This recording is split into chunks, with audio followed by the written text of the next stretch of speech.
কিছু প্রশ্নগুলো আমরা আলোচনা করব। এদের থেকে দিই আগে কয়টা।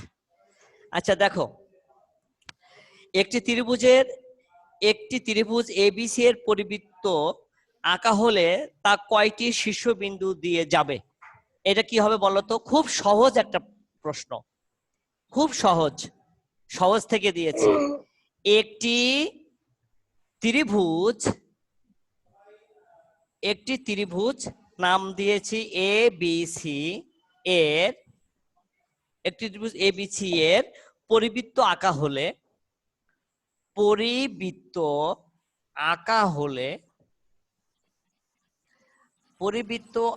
হলে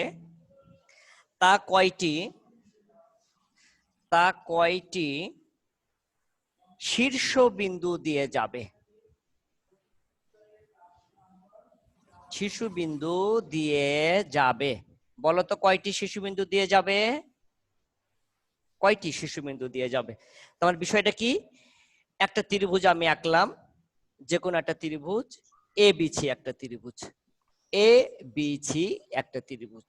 এই ত্রিভুজের যদি পরিবৃত্ত যদি আঁকি, তাহলে পরিবৃত্ত হবে কখন? তাহলে এ বিন্দু দিয়ে যাবে, বি বিন্দু দিয়ে যাবে, সি বিন্দু দিয়ে যাবে, তাহলে সেটা হবে কি? পরিবৃত্ত। অর্থাৎ পরিবৃত্ত হতে গেলে ত্রিভুজের এই যে তিনটা শীর্ষবিন্দু দিয়েই কিন্তু বৃত্তটা যেতে হবে, তা হলে পরিবৃত্ত হবে না। তাহলে সঠিক উত্তর আমি যেখানে কতে যেমন ছিল 1, খতে 2, গতে 3, ঘতে 4, তাহলে বিন্দু কয়টা বিন্দু দিয়ে যাবে বলো? হ্যাঁ, 3টি বিন্দু দিয়ে যাবে। এই যে কোনো একটা বিন্দু যদি বাদ পড়ে তাহলে পরিবৃত্ত হবে না। আচ্ছা, এবার আর একটা প্রশ্ন লিখে দিচ্ছি, দেখো তোমরা লিখে নাও খাতায়। নিচের তথ্যের আলোকে একটা তথ্য ইনফরমেশন দিচ্ছি। দেখো, ত্রিভুজ, একটা উদ্দীপক আর কি, এবিসি, ত্রিভুজ এবিসি সমকোণী। বুঝতে পেরেছো? ত্রিভুজ এবিসি সমকোণী, তার মানে এবিসি সমকোণী ত্রিভুজ, একই কথা।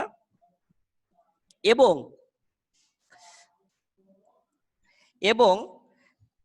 এর একটি শীর্ষ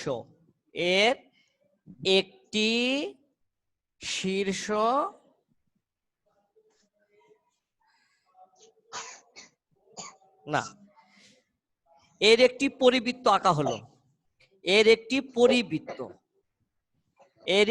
পরিবৃত্ত আঁকা হলো, ঠিক আগের প্রশ্নের মতোই, সেম টু সেম।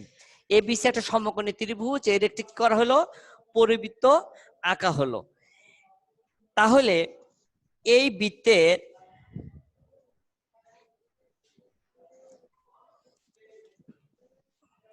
আচ্ছা, এই সাথে আরো কিছু জিনিস দেওয়া আছে যেটা আমি লিখে দিচ্ছি। আমি একটা বৃত্ত আঁকি। আচ্ছা, একটা বৃত্ত আঁকলাম,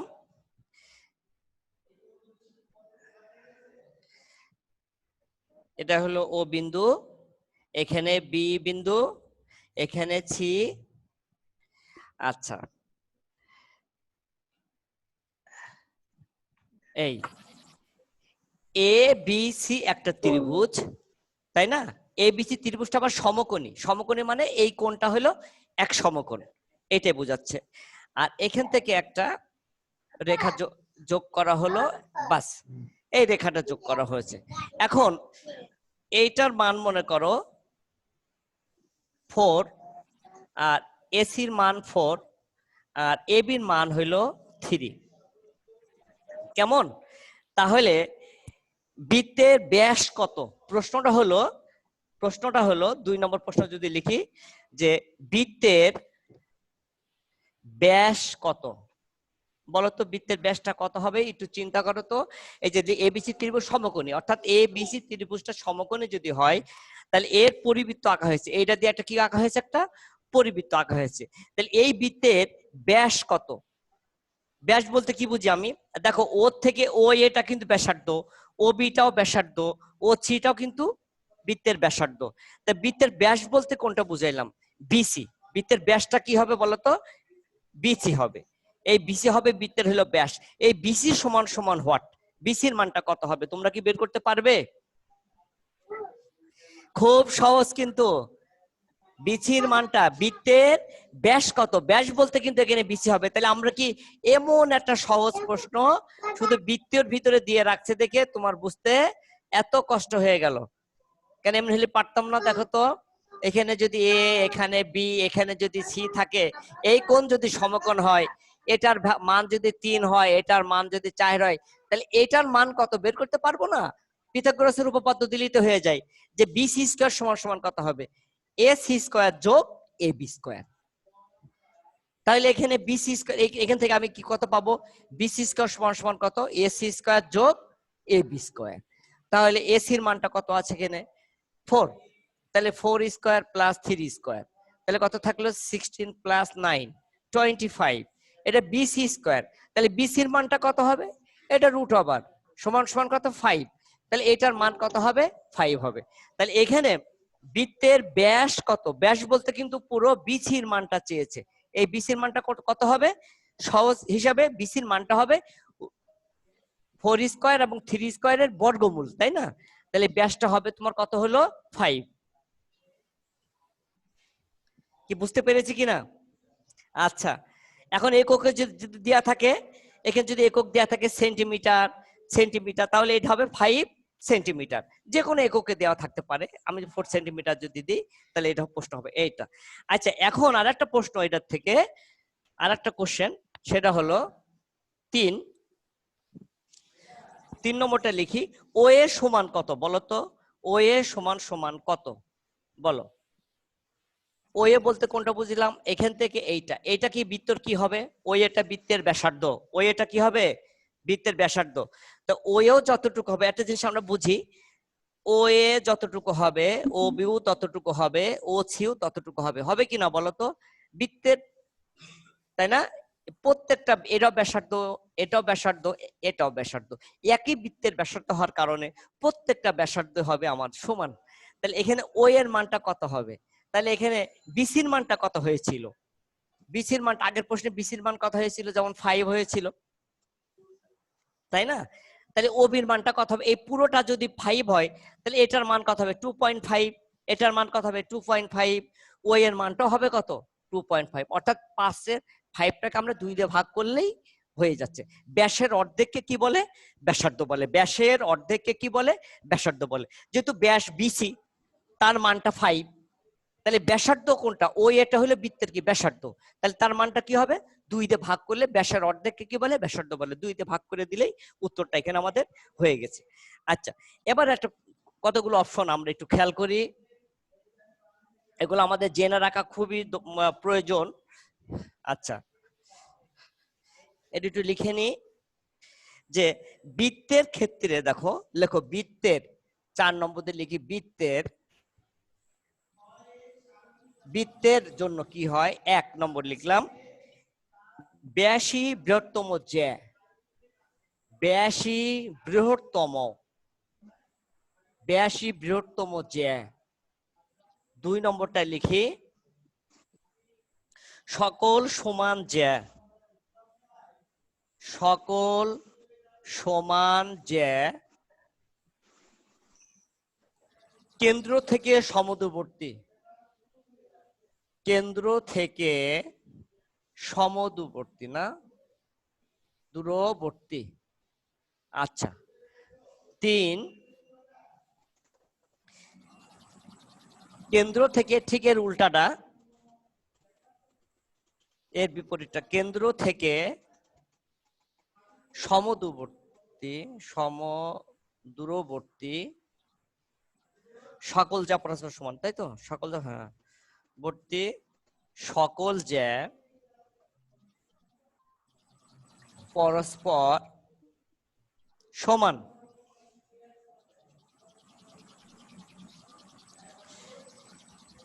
তাহলে এখানে যে 3টা অপশন আছে, বৃত্তের ব্যাসই বৃহত্তম জ্যা, অবশ্যই কথাটা সত্য, আমরা তো এটা জানি, আমাদের উপপাদ্য আছে এরকম। এই বৃত্তের ও কেন্দ্রীয় বৃত্ত যদি হয়, এই সবগুলো জ্যা এর ভিতর সব থেকে বড় যা হবে সেইটাই, যেটা কেন্দ্র দিয়ে যাবে যেটা, সেই জ্যাটাই হবে সব থেকে বড়। তাহলে সেই ক্ষেত্রে হলো ব্যাসই হবে কি হবে, বৃহত্তম জ্যা হবে। সকল সমান জ্যা কেন্দ্র থেকে সমান্তবর্তী এমন উপপাদ্য আমরা পড়েছি না? কি বলছে, সকল সমান জ্যা।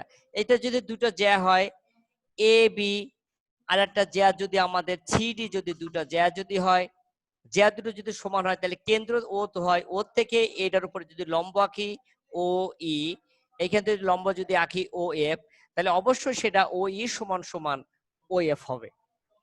এরকম উপপাদ্য আমরা পড়েছি। এক্ষেত্রে জাস্ট তোমাদের এমন একটা যোগ ছিল, ও এ ও সি যোগ করি, এমন একটা উপপাদ্য আমরা পড়েছি। আবার এটা হলো তার উল্টা, যে এখানে ও ই সমান ও এফ যদি হয় তাহলে কি হবে, এ বি সমান হবে সিডি। এটা পরপর দুটো উপপাদ্য আমাদের পাঠ্য বইয়ের ভিতরে আছে। এই উপপাদ্যের ভিতরে, হ্যাঁ জি, একটা উপপাদ্য হলো 18, দেখেছো উপপাদ্য 18 আছে, 19, উপপাদ্য 18 আর 19, উপপাদ্য 18 এবং 19-এর ভিতরে এই দুটো প্রশ্ন আছে, উপপাদ্য 18, 19। আচ্ছা, এগুলো আছে বইয়ের ভিতরে আছে, সম্পদের ভিতরে আছে, এটা আমরা তো জানি, অসুবিধা নেই, একটু দেখে নিলে হয়ে যাবে।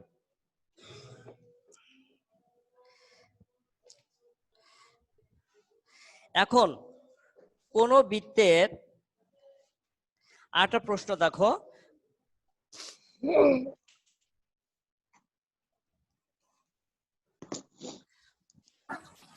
কোন বৃত্তের বৃহত্তম জ্যা 10 সেন্টিমিটার, ওই বৃত্তের ব্যাসার্ধ কত সেন্টিমিটার, তাই না? তাহলে এটা তো কি হবে, কোন বৃত্তের বৃহত্তম জ্যা যদি 10 সেন্টিমিটার হয়, একটু আগে এটা কিন্তু বুঝিয়েছি, না লিখলে হতো, তারপরও যারা 9-এ আছে তাদের জন্য একটু বলি, যে কোন বৃত্তের বৃহত্তম জ্যা 10 সেন্টিমিটার হলে ওই বৃত্তের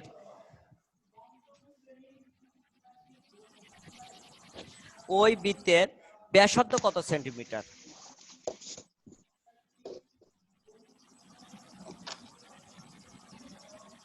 এই তাহলে এর একটা প্রশ্ন কিন্তু আগে আমরা দেখেছি, যে একটা বৃত্ত, এই বৃত্তের যদি বৃহত্তম জ্যা বলতে কোনটা বুঝি, যে যেটা কি করবে, কেন্দ্র থেকে যেটা যাবে সেটা হলো বৃত্তের বৃহত্তম জ্যা। এই বৃহত্তম জ্যা যেটা কেন্দ্র দিয়ে গামী যে রেখাটা যায়, সেটাও কিন্তু বৃত্তের আরেকটা নাম কিন্তু ব্যাস, ডায়ামিটার বলে যেটাকে, ব্যাস, সেটা কি বৃত্তের ব্যাস। যদি ও যদি হতো, তাহলে এখানে এ বি যদি একটা বৃহত্তম জ্যা যদি হতো, তাহলে বৃত্তের ব্যাসার্ধ কত হতো, তাহলে ও এ হবে কি বৃত্তের ব্যাসার্ধ। তাহলে পুরোটা যদি 10 হয় তাহলে অর্ধেক হবে কত, 5, এ পাশে 5, এ পাশে 5, পুরোটা হলো 10। তাহলে ওই বৃত্তের ব্যাসার্ধ কত সেন্টিমিটার হবে, 5 সেন্টিমিটার, উত্তর হবে 5। আচ্ছা, তাহলে এটা আমরা বুঝলাম। এখন আমরা এবার বইয়ের থেকে কিছু অবজেক্টিভ দেখাবো আজকে। অবজেক্টিভ তো গত ক্লাসে তো অনেকগুলো দেখিয়েছি, এমন নাই। এখন আমরা 170 পেজ আমরা একটু বের করি সবাই, আমরা বইয়ের 170 পেজ বের করলেই অনেক অবজেক্টিভ পেয়ে যাব। আমাদের 170 পৃষ্ঠা, 170 পৃষ্ঠা, এটা হলো অনুশীলনী 8.5। সবাই কি পেয়েছি? দেখো তো একটু বইটা একটু দেখি, অনুশীলনী 8.5 সবাই কি বের করেছি? দেখো বের করে নি। আচ্ছা, এখন এখানে প্রথম যে প্রশ্নটা আছে, কোন বৃত্তের, 1 নম্বর প্রশ্নটা আমি লিখি, কোন বৃত্তের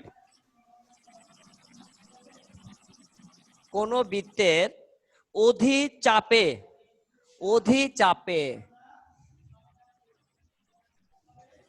কোন বৃত্তে অধিচাপে অন্তর্লিখিত কোণ, কোন বৃত্ত অধিচাপে অন্তর্লিখিত কোণ,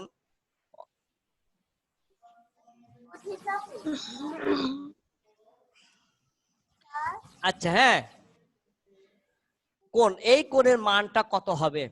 কোন বৃত্তে অধিচাপে অন্তর্লিখিত কোণের পরিমাণটা কি, মানে কোণটা কি হবে? সূক্ষ্ম কোণ, স্থূল কোণ, সমকোণ, পূরক কোণ, বলতো কোনটা হবে? অবশ্যই কি হবে? সূক্ষ্মকোণ হবে। কি হবে? সূক্ষ্মকোণ হবে। এইটা হবে সূক্ষ্মকোণ হবে। এটার জন্য আমরা যদি একটু পড়ে নিই, এখানে 160 পৃষ্ঠা আমরা একটু বের করি, বইয়ের 160 পৃষ্ঠা সবাই বের করো। 160 পেজ, 160 পৃষ্ঠা, এটা কিন্তু খুবই প্রয়োজন একটা দরকারি ব্যাপার। 160 পেজে দেখো একটা আমাদের বক্স করে লেখা আছে, কাজ প্রমাণ করো যে কোন বৃত্তের উপচাপে অন্তর্লিখিত কোণ হলো স্থূলকোণ। আর তার আগে অনুসিদ্ধান্ত 5, অনুসিদ্ধান্ত 5-এ আছে কোন বৃত্তের অধিচাপে অন্তর্লিখিত কোণ এটা কি হবে? সূক্ষ্মকোণ হবে। এখন এখান থেকে দুটো প্রশ্ন খুব পরীক্ষার সময় মাথা ঠান্ডা রেখে এখানে করবে। একটা হলো অধিচাপ, আর একটা আছে হলো তোমার উপচাপ। এই কথাটা একটু খেয়াল রাখবে। কিন্তু আমি অনেকবার দেখেছি তোমাদের যে পরীক্ষা প্রশ্ন এসেছে উপচাপ, তাহলে এখানে কিন্তু হয়ে যাবে স্থূলকোণ। আর যদি অধিচাপ হয় তাহলে হবে কি? তাহলে হবে সূক্ষ্মকোণ। এটা অনেক সময় আমরা ভুলে যাই, আমাদের মুখস্থ থাকে, প্রশ্ন পড়ে ফেলেছি ও উত্তর সূক্ষ্মকোণ। এখানে উপচাপ অধিচাপ আছে না উপচাপ আছে, এটা মাথায় চিন্তা না করেই দ্রুত উত্তরটা সবাই সূক্ষ্মকোণের উপরে দিয়ে দেয়, তখন প্রশ্নটা কিন্তু ভুল হয়ে যায়। এটা খেয়াল করতে হবে। চাপটা আমি একটু বুঝিয়ে দিচ্ছি বিষয়টা। তোমার বইয়ের ভিতর অবশ্য অধিচাপ উপচাপ আছে। একটা বৃত্তচাপ, ছোট করে একটা বৃত্তচাপ আছে। যেমন ধরো একটা বৃত্ত, এই একটা বৃত্ত আঁকেছি, এই আঁকলাম। একটা চাপ হতে পারে এরকম, একটা চাপ হতে পারে। এখান থেকে যদি আমি কোন একটা যদি বৃত্তস্থ কোণ যদি কোণ আঁকি, এই কোণের পরিমাণটা অবশ্যই সেটা স্থূলকোণ হবে, এক সমকোণ অপেক্ষা বড় হবে। এই যত বৃত্তচাপের পরিমাণ এখানে কম হবে, তাই না? যত উপচাপ যত হবে, এই সেখানে হবে কি হবে? স্থূলকোণ হয়ে যাবে। আর যদি বৃত্তটা এমন হয়, এই চাপটা যদি এত বড় হয়, অধিচাপ, এটাকে কি বলে? অধিচাপ মানে অর্ধেকের বেশি। এটা বৃত্তের, একটা বৃত্তর ঠিক অর্ধেকের কি বেশি। সেই ক্ষেত্রে যদি আমি এখানে একটা যদি কোণ আঁকি উপরে কোন জায়গায়, সেই কোণটা অবশ্যই এক সমকোণ অপেক্ষা ছোট কোণ হবে। দেখাই যাচ্ছে এটা এক সমকোণ অপেক্ষা ছোট হচ্ছে। আর এখানে এটার পরিমাণ যত কমাই দিচ্ছি, অধিচাপ যখন আমি চলে যাচ্ছি, তখন কোণের পরিমাণটা ক্রমেই বেড়ে যাচ্ছে। দেখো আমি যদি আরেকটু করি, যে একটা বৃত্ত, এটা খুব ভালো করে খেয়াল করবে। একটা বৃত্ত, আমি অধিচাপ বলতে এখান থেকে এতটুকু পরিমাণ, নিচের টুক সব বাদ দিলাম। এখন এই অংশের থেকে যদি বৃত্তের উপর কোনো একটা জায়গায় যদি আমি কোণ আঁকি, তাহলে কোণের পরিমাণটা দেখছো কত বড় কোণ হয়ে গেছে। অর্থাৎ এই এক সমকোণ অপেক্ষা বড় কোণ হয়ে গেছে। এক সমকোণ অপেক্ষা বড় কোণটা মানে হলো স্থূলকোণ। আর এক সমকোণের অপেক্ষা থেকে ছোট কোণ, যেটা 90 ডিগ্রি থেকে ছোট কোণ, সেটা হলো অ্যাকুইট অ্যাঙ্গেল বা সূক্ষ্মকোণ। আমরা সেটা আমরা পারবো, এমন সূক্ষ্মকোণ হবে। তাহলে আমরা অবশ্যই পরীক্ষার সময় এই অবজেক্টিভটার সময় যখন আমরা উত্তর করব, শুধু এটা অধিচাপ না উপচাপ, এটা একটু মাথায় রাখবো, খেয়াল করব। তারপরে তোমরা বইয়ের থেকে আরো ভালো ইনফরমেশন পাবা। 160 পেজ এখানে আছে। তারও আগে উপচাপ অধিচাপ কি সে সম্পর্ক তোমাদের 157 পেজে খুব ভালো করে বোঝানো আছে। এই 157 পেজে উপচাপ কি অধিচাপ কি এই বিষয়ে আলোচনা করা আছে। আর এগুলো একটু রিডিং পড়বা, ভালো করে বুঝে বুঝে পড়বা, তাহলে খুব ভালোভাবে অবজেক্টিভ গুলো তোমরা করতে পারবে। আচ্ছা, এবার আরেকটা প্রশ্ন, যে তোমার বইয়ের 2 নম্বর যে প্রশ্নটা, এটা একটু আঁকি ছবিটা। এটা একজনের একটু সমস্যা হয়েছে, আমাকে বলছে। আচ্ছা আমি দেখাচ্ছি, কি সময় নেই। আচ্ছা দেখো, বলছে ও কেন্দ্র বিশিষ্ট বৃত্তে, তোমরা অবশ্য বইতে পেয়েছো, ও কেন্দ্র, আমি একটু লিখে নিই, ও কেন্দ্র বিশিষ্ট, ও কেন্দ্র বিশিষ্ট বৃত্তে, ও কেন্দ্র বিশিষ্ট বৃত্তে কি হলো? এক্স এর মান কত? এক্স এর মান কত? কিছুই বোঝা যাচ্ছে না। আচ্ছা ছবি আছে, এখন ভালো বোঝা যাবে। এই যে একটা ছবি এঁকে দিলাম, ও কেন্দ্র বিশিষ্ট বৃত্ত, ও একটা কেন্দ্র বিশিষ্ট বৃত্ত এ বি সি ডি।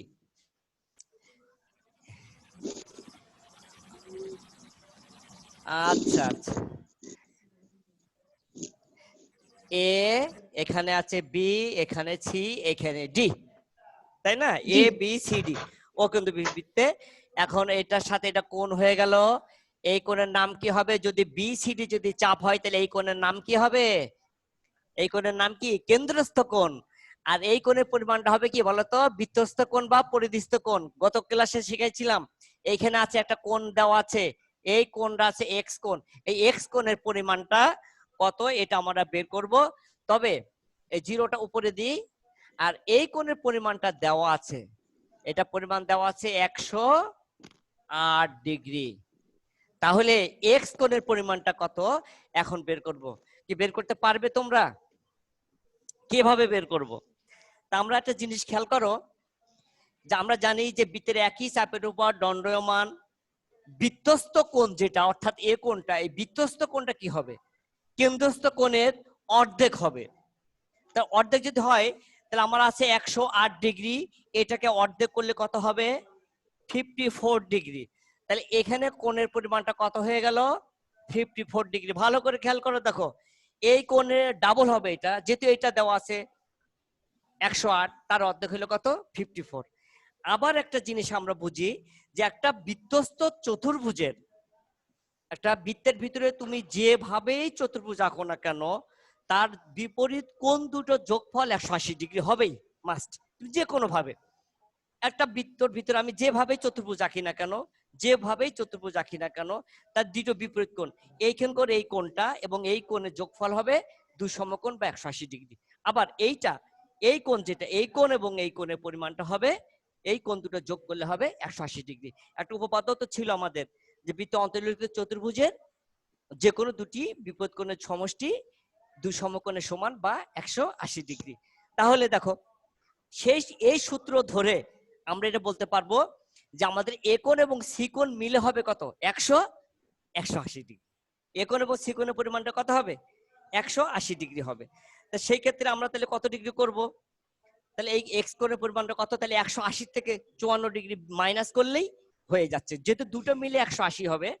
এখানে বি সি ডি কোণ আর বি এ ডি কোণ মিলে হবে 180 ডিগ্রি, তাই না? তাহলে 180 ডিগ্রি থেকে 54 ডিগ্রি মাইনাস করো, তাহলে 4 আর কত হলে 10 হয়, 6 থাকে 1, 6 আর 2 8 1, 126 ডিগ্রি। তাহলে এখানে এক্স এর ভ্যালুটা কত হবে? এক্স সমান কত হবে? এই যে বলছে না এক্স এর মান কত, এক্স এর মান কত হবে? 126 ডিগ্রি। কি ব্যাপারটা বুঝতে পেরেছো কিনা বলো?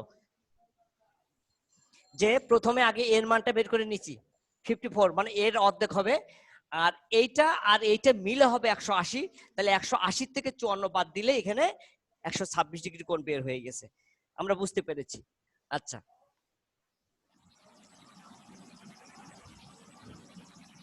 আর কতটুকু আছে আলাউদ্দিন?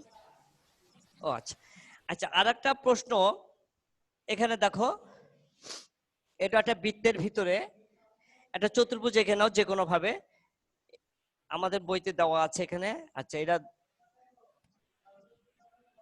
আচ্ছা এই এ বি সি ডি চতুর্ভুজ, বৃত্ত অন্তর্লিখিত চতুর্ভুজ হলো এ বি সি ডি, আর এখানে একটা দেওয়া আছে ই দেওয়া আছে। এখন এই কোণের পরিমাণটা দেওয়া আছে হলো 80 ডিগ্রি। 80 ডিগ্রি, এটা কত নম্বর প্রশ্ন তোমাদের? 3 নম্বর প্রশ্ন। আচ্ছা, এখন এখান থেকে বের করতে হবে হাফ ই ডিসি কোণের পরিমাণ কত। এখানে আমরা বের করব হাফ ইন্টু ই ডি না ই সি ডি কোণের পরিমাণটা কত, হোয়াট। অর্থাৎ এই জায়গার এইখানকার যে কোণ আছে, এইখানকার যে কোণটা আছে, এই যে ই সি ডি, এই কোণের অর্ধেক কত। তাহলে আগে তো ই সি ডি কোণের মানটা তো আগে বের করি, তারপরে না সেটার অর্ধেক বের করব। বলো তো এটা কিভাবে বের করব? বলো, এটা বের করতে গেলে কি করব? তা আমরা আগে যে একটা আমরা প্রশ্ন করলাম, উত্তর করলাম, তখন আমরা বলে দিয়েছি যে একটা বৃত্তের ভিতরে যদি একটা চতুর্ভুজ অন্তর্লিখিত থাকে, বৃত্ত অন্তর্লিখিত চতুর্ভুজের যে কোনো দুটি বিপরীত কোণের সমষ্টি 2 সমকোণ বা 180 ডিগ্রি। সেই ক্ষেত্রে এখানে এ কোণ এবং সি কোণ মিলে হবে কত? 180 ডিগ্রি হবে। তাহলে এখানে বি এ ডি কোণের পরিমাণ 80 ডিগ্রি, তাহলে বি সি ডি কোণের পরিমাণ কত হবে বলতো? 100 ডিগ্রি হবে, কারণ দুইটা যোগ করলে হবে 180। তাহলে আমরা এটা 100 ডিগ্রি পেয়ে গিয়েছি। এখন বলো, আবার এই কথাটাও জানি, একটা সরলরেখার উপরে যদি দুইটা কোণ যদি হয়, এই কোণ এবং এই কোণের পরিমাণ, এই পুরো কোণটার পরিমাণ কি? এক সরল কোণ সমান কত?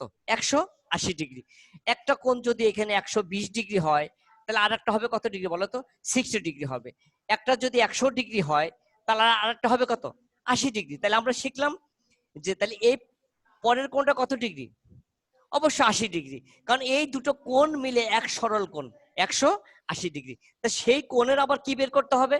হাফ। তাহলে হাফ ইন্টু 180 ডিগ্রি মানে তাহলে কি 80-র অর্ধেক কত? 40। তাহলে আমার তাহলে হাফ ইন্টু ইসিডি কোণের পরিমাণটা তাহলে আমার কত ডিগ্রি হয়ে যাবে? 40 ডিগ্রি হয়ে যাবে। অতি সহজে আমি পেয়ে যাব। অর্থাৎ অবজেক্টিভ গুলো কিন্তু খুব যে কঠিন হবে তা না, আমরা খুব সহজ ভাবে এই অবজেক্টিভ গুলো আমরা করে ফেলতে পারবো। একটা কথা বলি, আমাদের বইয়ের পাঠ্যপুস্তকে যে 5 নম্বর যে প্রশ্নটা দেওয়া আছে এটার উত্তরে একটু ভুল হয়ে গেছে, একটু ভুল দেওয়া আছে, তোমরা একটু সঠিক করে নিও যদি পরীক্ষায় আসে। 5 নম্বরটা, ও কেন্দ্র বিশিষ্ট কোন বৃত্তের বহিস্থ পি বিন্দু থেকে বৃত্তের দুটি স্পর্শ পি কিউ এবং পি আর টানা হলে পি কিউ আর কি হবে? প্রথম দেওয়া আছে সমবাহু, পরে দেওয়া আছে সমদ্বিবাহু, পরে আছে সমকোণী। এটা কিন্তু সঠিক উত্তরটা কি হবে আমি তোমাদের বুঝাই দিচ্ছি। এখানে সঠিক উত্তরটা কিন্তু দেওয়া নাই, একটু ভালো করে খেয়াল করি। আমরা আগে একটা বৃত্ত এঁকে নিলাম, ও কিন্তু বিশিষ্ট একটা বৃত্ত দিয়েছে, এখানে পি একটা বহিস্থ বিন্দু, ভালো করে খেয়াল করো। তাহলে এটা দুটি স্পর্শ যদি টানে তাহলে এখান থেকে একটা স্পর্শ এদিকে যাবে আর একটা স্পর্শ এই গেছে, তাই না?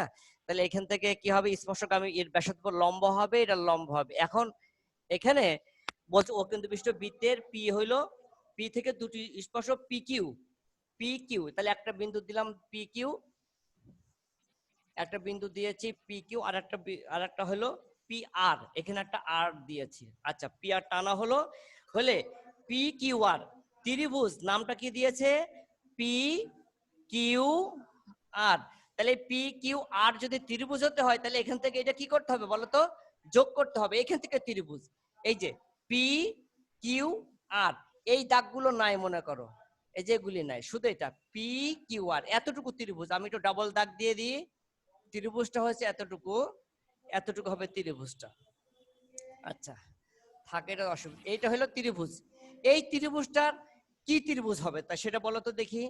এই ত্রিভুজটার নাম দিয়েছে সমবাহু। সমবাহু ত্রিভুজ কাকে বলে? যে ত্রিভুজের তিনটা বাহু সমান সেটা হবে সমবাহু। তা আমি দেখলাম যে এখানে পি কিউ সমান সমান পি আর, এটা ঠিক আছে, কিন্তু এইটা নট ইকুয়াল কিন্তু কিউ আর, এটা কিন্তু কখনো সমান হবে না।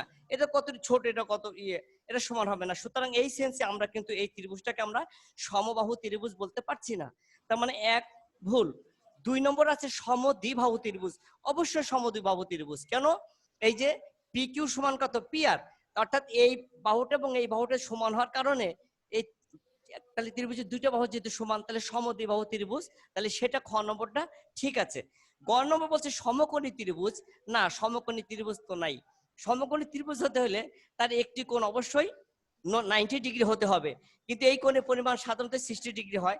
আর এখানে 90 ডিগ্রি কিন্তু ও আর লম্ব পি আর, লম্বটা কিন্তু এখান থেকে এই পর্যন্ত, অর্থাৎ বৃত্তের যে স্পর্শটা সেটা স্পর্শগামী ব্যাসার্ধের উপরে লম্ব হয়।